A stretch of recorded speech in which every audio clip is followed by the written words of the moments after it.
Kepikirannya awalnya semuanya berawal dari karena pandemi. Kayaknya udah ada 2 tahun lah gue menjalani pengurangan berat badan ini. Atau mungkin sering banget nih kita kayak dengar komentar yang kayak, lo kalau misalnya kecil pasti cakep deh, kayak gitu-gitu kan. Ada satu quote yang pernah bilang, usaha nggak pernah ngebohongin hasil. Iya, betul Jadi banget. sekeras apa, kalau sekeras-kerasnya kita berusaha pasti akan menghasilkan hasil yang luar biasa juga. Iya, betul. Itu terbukti gitu kan. Hai Kawantan, welcome to Podcast Bekantan. Podcast yang selalu membahas mengenai environment, travel, lifestyle, dan entertainment. Nah, pada kali ini kita akan membahas mengenai entertainment nih teman-teman, yaitu tentang berbagi keberanian, yaitu keluar dari zona nyaman. Jadi kali ini kita akan mengundang 2 orang anak hebat nih teman-teman, biar mereka bisa memperkenalkan apa itu usaha dari bisnis mereka, dan satu lagi usaha dari menguruskan berat badan. Gitu. Nah, kita perkenalkan dulu kali ya, ada Daud dan Rasil. Yeay, Hai guys.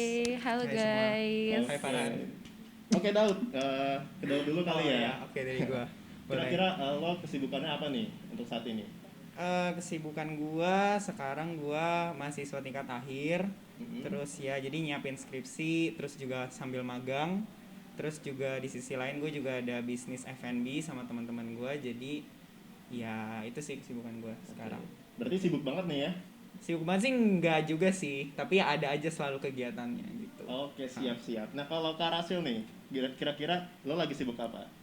Kalau gue sih kesibukannya sama ya kayak Daud. Gue mahasiswa tingkat akhir, jadi di sini gue sibuk magang nih sama skripsian juga sih. Oke, berarti sama ya sama Daud sama Kak Rasil ya? Iya, dan gue juga ada rutinitas di luar kuliah gue gitu. Oke. Nah, Kawantan, sebelum kita memulai nih, kita sudah melakukan protokol kesehatan dan melakukan antigen nih teman-teman. Berarti kita bisa buka masker aja kali ya biar lebih enak ya. Boleh, Oke. yoi. Oke. Nah, kira-kira faktor apa sih untuk Kak Daud dulu ya? Boleh. Kira-kira faktor apa yang membuat Kak Daud ini bisa keluar dari zona nyaman? Keluar dari zona nyaman nih maksudnya mungkin membuka bisnis itu gitu ya. Iya, bener banget Kak Daud. Sebenarnya dari faktor ini sih, faktor teman-teman yang lingkungannya memang mayoritas gue itu berteman sama orang-orang yang lebih tua. Jadi memang mereka yang secara mainnya pun udah beda gitu sama yang seumuran gue. Jadinya emang pada saat itu ada kesempatan teman-teman gue lagi udah pengen ngulik, yuk buka usaha yuk, apa ya segala macem.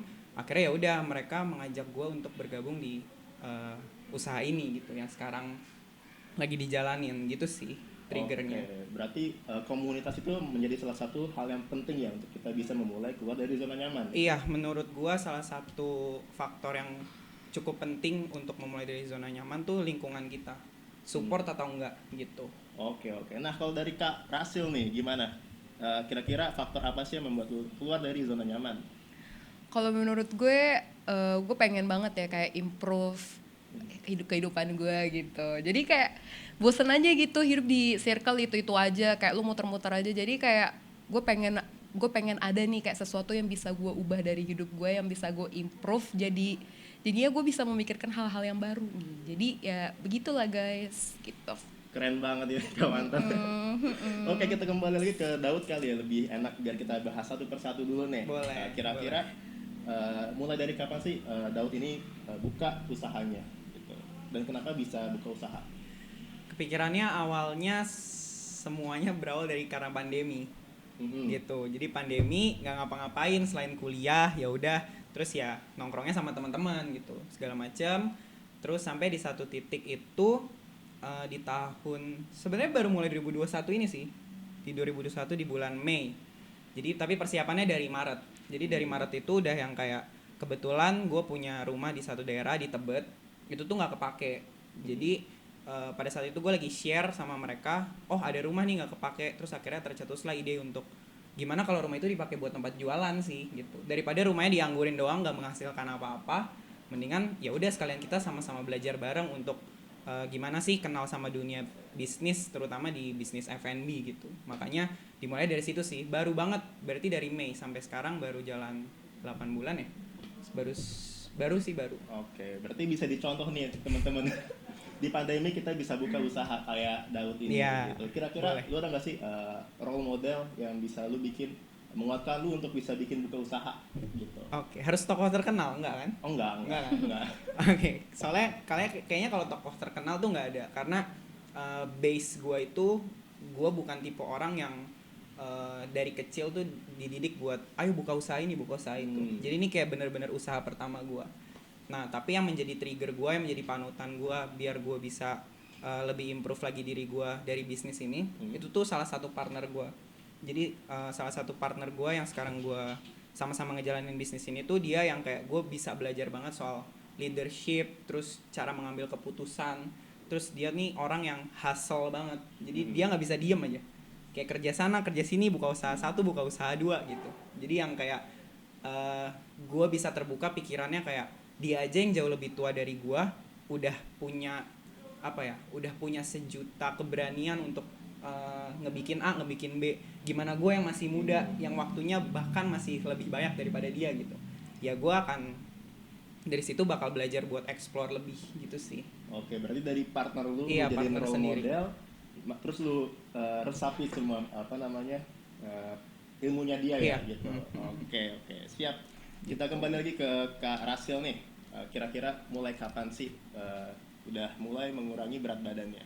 Libur lebaran tahun 2019, gue masih inget banget itu, tapi gue agak lupa sih tanggal dan bulannya. Itu kira-kira kayaknya udah ada 2 tahun lah gue menjalani pengurangan berat badan ini. Tapi kalau kita ngomongin pengurangan berat badan kan itu kayak ngomongin diet, tapi gue sebenarnya ini lebih ke mengubah pola hidup gue sih. Soalnya kan kalau diet itu sama aja, gue ngelihatnya, kalau gue ya melihatnya itu ya kayak lo mengubah pola hidup lo menjadi lebih sehat. Jadi ya begitu deh.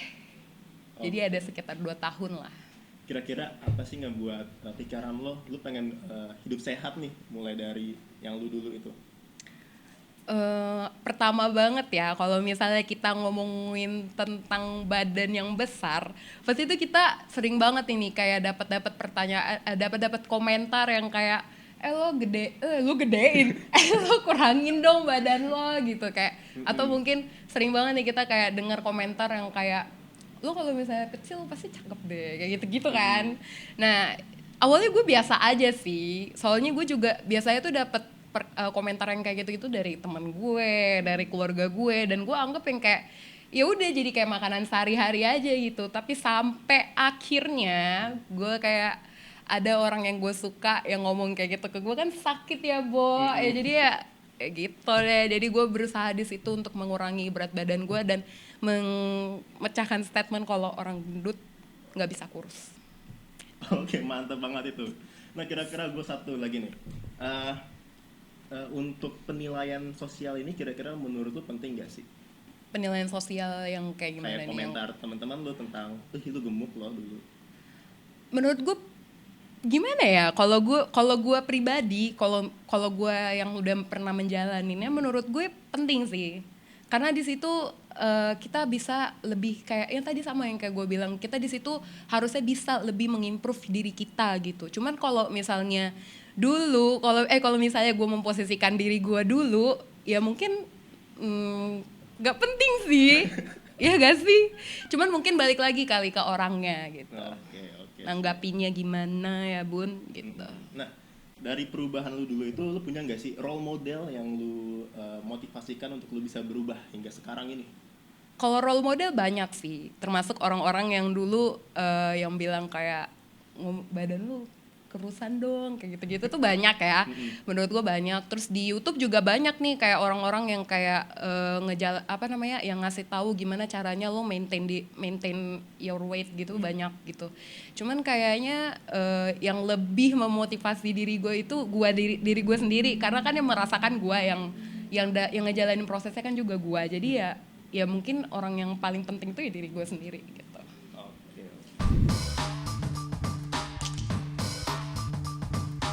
Oke, saat ini kita mau gali-gali lagi nih tentang tips and trick dari kedua anak muda yang hebat ini gitu. Nah, Gue pengen nanya ke Daud dulu kali ya. Boleh. Dari tadi ke Arasil mulu nih. Ya nggak apa-apa. Iya, ganti-gantian. banyak ya.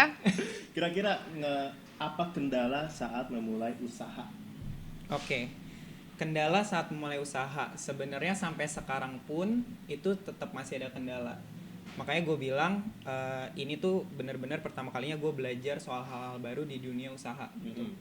Kayak selama ini gue pikir kalau kita pengen usaha ya jualan makanan itu cuman kita jual dapat untung, tapi ternyata setelah ngejalanin nggak cuman itu doang, tapi masalah karyawan juga jadi pelajaran gimana kita komunikasi untuk buat karyawan itu produktif setiap harinya, terus juga cara beretikat ke customer yang komplain kalau misalnya kita dapat masukan, kritikan itu kita harus seperti apa, terus menyusun strategi ke depannya usaha itu seperti apa sih, apakah ada hal-hal baru atau misalnya ada yang mau diimprove, itu juga harus ada strateginya, itu juga belajar gitu sih. Jadi kendala selalu ada menurut gua, tapi yang jadi patokan gua adalah gue selalu ingat kalau gue nggak kerja sendiri, gue punya tim, yaitu teman-teman gue yang memulai bisnis ini. Jadi ya gue bisa memecahkan itu semua sampai sekarang ya. Kalau misalnya ada masalah ya gue nggak mikirin sendiri, tapi gue bisa diskusi bareng, cari jalan tengah buat nyelesain masalah-masalah yang udah ada gitu. Oke. Gitu sih. Kira-kira lu bisa berapa lama, mungkin bulanan, tahunan untuk bisa menghandle masalah lu ini nih, kendala lu gitu? Kalau itu sih sebenarnya langsung sih, kayak misalnya lagi ada masalah A, kita langsung komunikasiin, ayo ketemu gimana cara nyelesainnya nih, biar kedepannya nggak gitu lagi, bikin sistem kayak gitu. Jadi yang tadinya nggak ada sistem, semua jadi ada sistemnya. Jadi kalau ada masalah yang terulang terjadi, ya udah tinggal kita recall aja sistem yang udah ada. Oh pakai sistem ini biar masalahnya selesai, pakai sistem ini biar masalahnya selesai gitu sih. Tapi mungkin yang jadi lama tuh sebenarnya kalau misalnya masalahnya beranak ya gitu. Kayak misalnya masalah satu, tiba-tiba kok jadi nyebar kemana-mana gitu. Ya itu sampai sekarang belum terjadi, dan maksudnya ya kedepannya semoga tidak terjadi gitu. Gitu sih. Oke, teman-teman dengar ya, sistem ini perlu banget di bisnis biar kita semakin rapih juga. Misalkan ada kendala apapun, kita bisa pakai sistem yang kita udah buat ya. Iya, Bener betul. banget. Oke, siap. Gue pengen nanya lagi, kira-kira nih untuk orang-orang yang mau merintis usaha, kira-kira gimana sih untuk bisa memulai usaha? Tipsnya? Yes. Aduh susah nih gue kalau ditanya tips, karena ya itu gue bukan, balik lagi seperti yang udah tadi gue bilang, gue tuh bukan orang yang dibesarkan dididik untuk jadi seorang pengusaha gitu. Kayak ini ya udah jadi karena teman-teman gue ikut, mereka ngajak, gue tertarik, oke, jalan gitu. Jadi kalau karena pola pikir gue seperti itu, mungkin yang bisa gue bagiin ke teman-teman adalah ya jalanin aja. Kalau lagi ada kesempatan, jalanin aja dulu gitu. Entah itu mau gagal mau enggak, yang penting udah tahu dulu rasanya gimana. Daripada nggak pernah nyoba sama sekali, ya itu ya udah hidup lu bakal gitu-gitu doang. Tapi kalau misalnya lu nyoba, lu menerima suatu kesempatan yang diberikan dengan nekat ya, quote on quote ya, dengan nekat, ya itu nanti lo bakal lihat hasilnya ke depannya gimana gitu. Gitu sih. Jadi tips dari gua buat kawan-kawan di rumah adalah mulai aja, kalau ada kesempatan iyain aja dulu gitu. Semasa kita kan masih muda gitu kan. Ya gitu sih dari gua. Oke. Nih gue pengen menjambungin nih ke Kak Rasil nih. Kira-kira gimana sih, ceritain deh gimana untuk bisa tips ini mencapai goals-nya gitu. Kalau dari gue sih tips gue sama ya, nggak jauh beda dari Daud. Menurut gue produktif itu kunci dari kesuksesan gitu, anjay. Keren banget. Iya, karena menurut gue kalau misalnya lo nggak mood nih, kayak apalagi kan cewek-cewek suka banget nih kayak mood swing gitu-gitu. Tapi kalau misalnya kita tetap paksain untuk produktif, pasti bakalan ada hasilnya kan. Walaupun kita nggak mood, even kita lagi nggak mood, moodnya lagi berantakan, pasti kan ada hasilnya. Jadi hasilnya itu juga ya pasti, ya pokoknya bisa lah jadi motivasi kita untuk jadi lebih baik lagi gitu. Okay. Nambahin dikit mungkin ini, ada satu quote yang pernah bilang, usaha nggak pernah ngebohongin hasil. Iya betul Jadi banget. sekeras apa, kalau sekeras-kerasnya kita berusaha pasti akan menghasilkan hasil yang luar biasa juga. Iya betul. Itu terbukti gitu kan. Gitu sih. dengan adanya bisnis ini nih, si Aidon nih kan udah terbilang cukup lumayan sukses lah ya. Begitu kan. Alhamdulillah. Nah, kira-kira lu kepikiran gak sih ada plan lain setelah lu bisa berhasil membuat bisnis ini? Plan lain? Yes. Kayaknya untuk plan lain akan ada, tapi untuk sekarang jangka waktu dekat kita pengen ekspansi Aidon dulu sih. Pengen fokusin si Aidon ini gimana caranya bisa nyebar ke ke satu Indonesia tuh gimana caranya gitu. Jadi emang plan terdekat tuh pengen ngebuat nama Aidon tuh besar, semua orang di Indonesia tuh tahu, oh ada nih namanya Aidon Rice Bowl loh gitu. Ntar baru setelah itu ya plan-plan kedepannya mungkin akan ngerintis ke mungkin bisnis baru atau apa, itu yang masih belum bisa dipikirin, maksudnya masih belum bisa diomongin karena belum terpikir, karena yang masih terpikir jangka pendeknya adalah pengen ngebesarin Aidon dulu sih gitu. Oke, siap. Oke, untuk Kak Rasil nih, gue pengen nanya juga plan lu ke depannya gimana nih setelah lu bisa mencapai program lu yang udah bisa lu nikmatin sendiri gitu. Plan ke depan ya? Yes. Kalau kita ngomongin plan ke depan gue dalam memaintain pola hidup ya, gue pengen ini sampai gue tua sih gue ngejalaninnya. Jadi gue nggak ngejalaninnya ini kayak setengah-setengah, dan gue mungkin mau ini menjadi kayak ya udah ya emang pola hidup gue yang baru, ya emang udah juga sih. Jadi kayak ya lebih gimana ya? Ya nggak akan ada stopnya. Iya, nggak bakal ada stopnya. Mungkin juga ya gue juga menjalani ini kan gue mendapatkan efek yang baik kan. Kayak gue jadi lebih berpikir lebih jernih, dari secara mental gue juga jadi lebih tenang. Jadi kan kayak ya udah dijalanin aja gitu. Jalanin aja dulu guys. Iya, kayak Tokped ya. Sponsor. Iya, itu masukin ya. Iya. Oke teman-teman, saat ini kita masuk ke sesi games. Hore. Keren.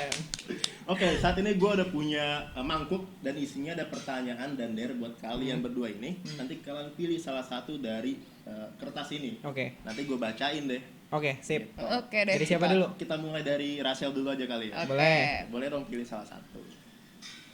Kecil aja deh. Oh, lo yang bacain atau gue? Gue bacain aja. Oke. Mau jadi traveler atau kuliner nih? Alasannya apa? Kayak traveler deh.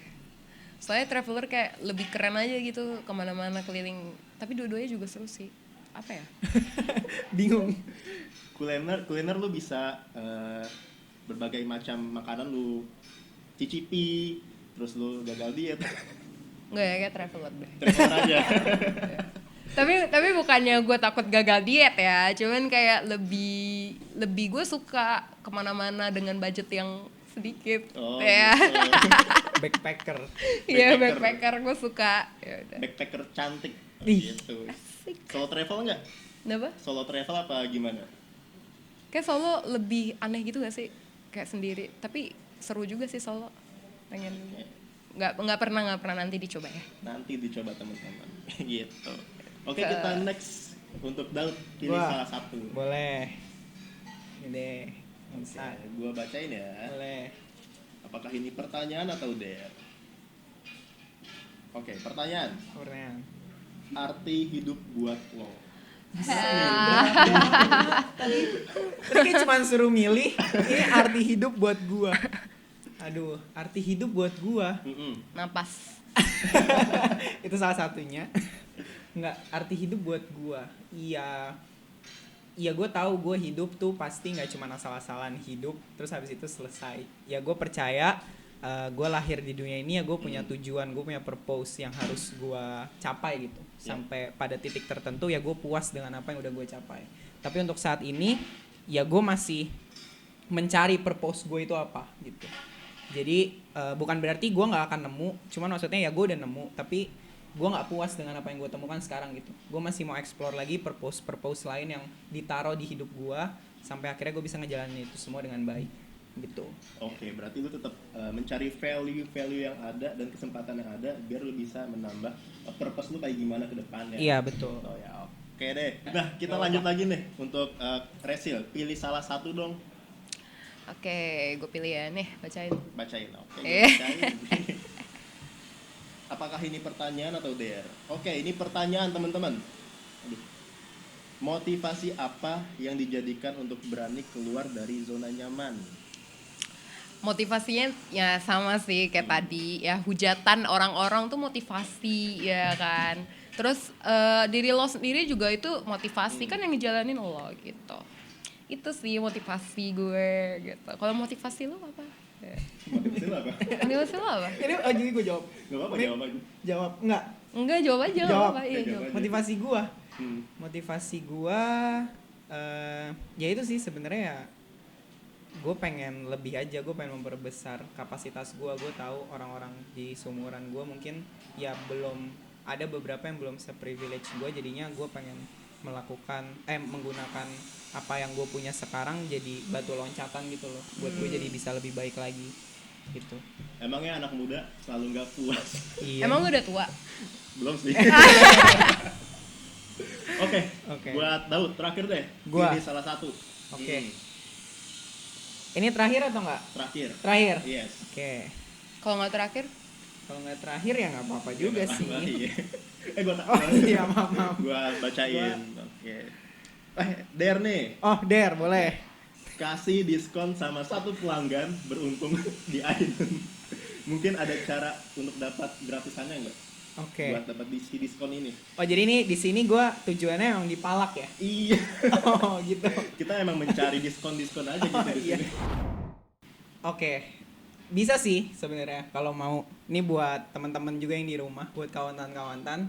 Kalau mau nyobain I Don't Rice Bowl ini secara gratis, oke, nanti mungkin bisa dikirim ya. Nanti kita bakal tektokan lah dari panitia juga, nanti yang bakal ngurusin segala macam. Jadi caranya gampang banget sih sebenarnya. Mungkin bisa follow Bekantan Instagramnya di Bekantan Kreatif.